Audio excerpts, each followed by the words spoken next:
up? Hello internet, my name's Anna. Welcome to my channel. Each week I'd like to start off the episode by going over a term of the week.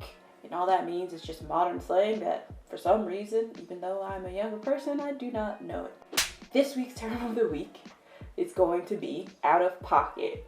And I'm gonna try and guess what that means before I look it up, because I'm pretty sure I get it. From what I gather, it is when a person is saying some shit they shouldn't be saying, and they are in the near future about to catch these or several hands. Oh my god. According to the internet's and Urban Dictionary, being out of pocket is to say something too far or someone that acts so goofy that no definition can express. Seems less like you about to get your ass beat and more like, boy, sob.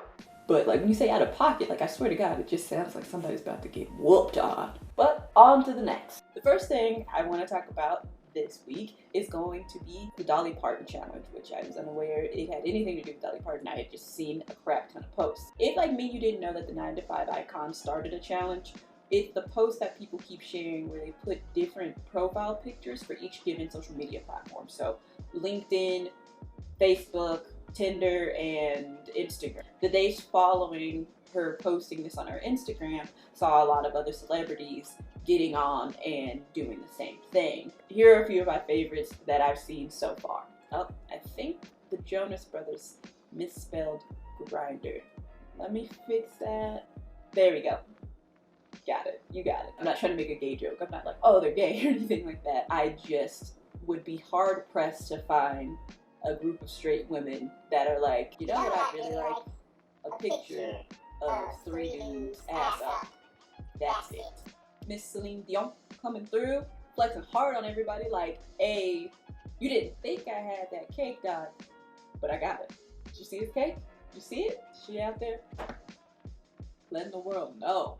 And then Miss Kerry Washington coming through, making everybody else look just sad. Cause girl, I just swiped right. On that LinkedIn page, girl, you getting hired today. Looking professional AF. Ready to bury some bodies.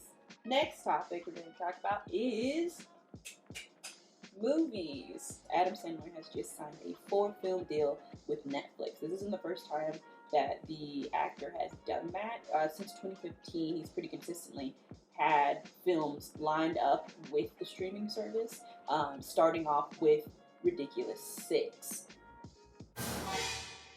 According to Netflix, subscribers have watched over 2 million hours of Adam Sandler films since that initial deal that was brokered. Well, it was brokered in 2014 and went into effect in 2015. My bad, guys. When I was filming this, I accidentally said 2 million hours. It's actually 2 billion hours. All right, back to it. All I'm saying is, I personally don't know how the deal kept being brokered, because if Ridiculous 6 was the jumping off point for this like contract that they created, that's just like the equivalent of getting ready to start a foot race, and as you're waiting, someone runs up and chops your fucking foot off, but you look down and you're like, well, I already trained, so you run anyway, blood and all, and somehow still fucking win. I can't say that over the last few years that I've really been jazzed about Adam Sandler movies, but apparently his latest installment with Jennifer Aniston, like Murder Mystery, I think is what it's called, is doing very, very well. He has a lot of things that personally I would not care to watch, like The Do-Over and obviously Ridiculous 6. That movie has a lot of problems. Pixels, like there's just so many movies that he's done, especially the ones that have gone to Netflix, that I think are just not the best. But clearly I'm wrong. But the internet agrees with me, because most of them have a 30% or lower on Rotten Tomatoes. And Rotten Tomatoes isn't the end-all be-all for what it means to have a good movie. It definitely isn't. But I'm just saying, if a movie can get a 0%, I'm gonna say enough people didn't fucking like that movie. Hell, you gotta pay the bills, so why the fuck not? Why not? Next, we're gonna talk about television. And I swear each episode is not going to be me talking about something that's coming out on Disney+, but it is the television that is making the most noise right now, so we're going to talk about it. So right now, there's a lot of buzz around the Loki series that is supposed to be debuting on the Disney Plus streaming network. There is damn near nothing solidified on this, except for the fact that Tom Hiddleston will be reprising his role as Loki, and 2 other stars have been added to the main cast of the show. Those stars being Sophia DiMartino and recently Owen Wilson. Wow. Right now, neither of them have come out with saying what character that they're going to be playing, probably because there's no actual concept for this show yet. With the news of who's going to be in it so far, I know exactly what the hell I want to see. And by all means, Disney Plus, you could take this. I don't even need to get paid for it. Basically, Dukes of Hazzard with the Mischief God. All I'm saying. So we're replacing the brunette brother. We're adding in Tom Hiddleston's Loki. Nothing would give me more life than seeing fucking Tom Hiddleston slide across the back of a horse like you would a car and then hop into a carriage and speed off. I feel like that's going to be great TV. Because the concept that they've loosely been playing with is that Loki will be popping in and out through different points in time in human history. High octane carriage racing, carriage chasing scenes. That'd be great. It would make me sad. The last thing I want to get into, guys, is music. T Swift debuted a documentary on Netflix. This documentary gives like some insight into her life and like her everyday struggles and things like that. And I know that a lot of people that aren't like super fans of hers, I'm honestly not a big fan, but like I know a lot of people would very easily be able to say, hey man, what is there to be upset about? What is there to complain about? Because you're a fucking megastar, you're super rich, you're conventionally attractive, you're living your dreams.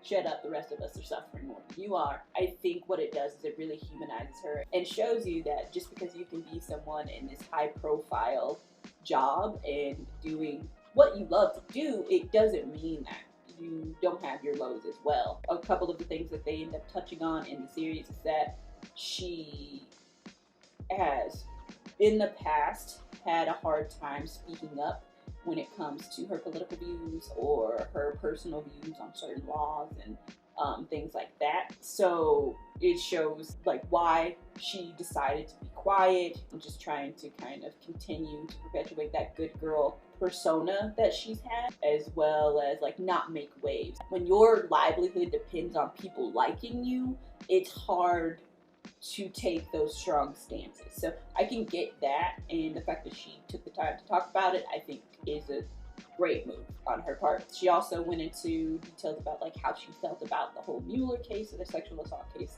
that she had to go and talk about and fight on for a span of like 4 years. It took up 4 years of her life, and that was with pretty damning evidence against this person. And then this motherfucker had the audacity to sue her for defamation of character, and I was like, no, you fucked up your character by being a piece of shit, my bro. So go fuck yourself, and we don't have time for that shit.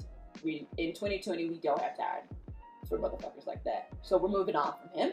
Another thing that she talked about was her struggle with an eating disorder. And I know a lot of people had commented of being like, oh, really? Wow, that's crazy.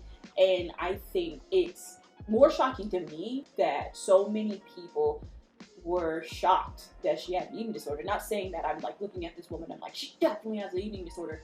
But being someone that works in a industry where you're like, you are your business, you are your product, it is damn near impossible to not struggle with something like that, to struggle with your body image. And unfortunately, a lot of the time that results in someone getting an eating disorder. If millions of people are commenting on your body, after a while, that's gonna break through. I think it was incredibly brave of her to admit that, because a lot of people like to brush it off. Go you, girl, for like living your truth and not being ashamed of that part of you or that time in your life, and being strong enough to share it with people, as well as move past that part of your life. To end it on a lighter note, because that was heavier than I intended, I think one of the things that humanized her the most is how much of a hardcore cat lady this woman is, because damn, she is giving a lot of good, honest lesbians a run for their money with the amount of cat love and cats in scenes when she's chilling at home in that documentary that there are. So Big ups to T Swift for letting her cat lady flag fly. It makes me like her so much more, I'm not gonna lie. Alrighty, so those were our topics, y'all. We're gonna cap this guy off with some parting words. And I want you guys to keep in mind that if it's not already apparent, these are lyrics from songs. And I think that it's hilarious that some people somewhere are making millions of dollars off of these things, off of these words that were strung together. Parting words. You a calf, bitch. You my daughter. I ain't bothered. Get slaughtered. Got the methane. I'm a farter. With my farmer. McDonald. Alright guys, that's it for me. I'll see you next week for more of whatever this is.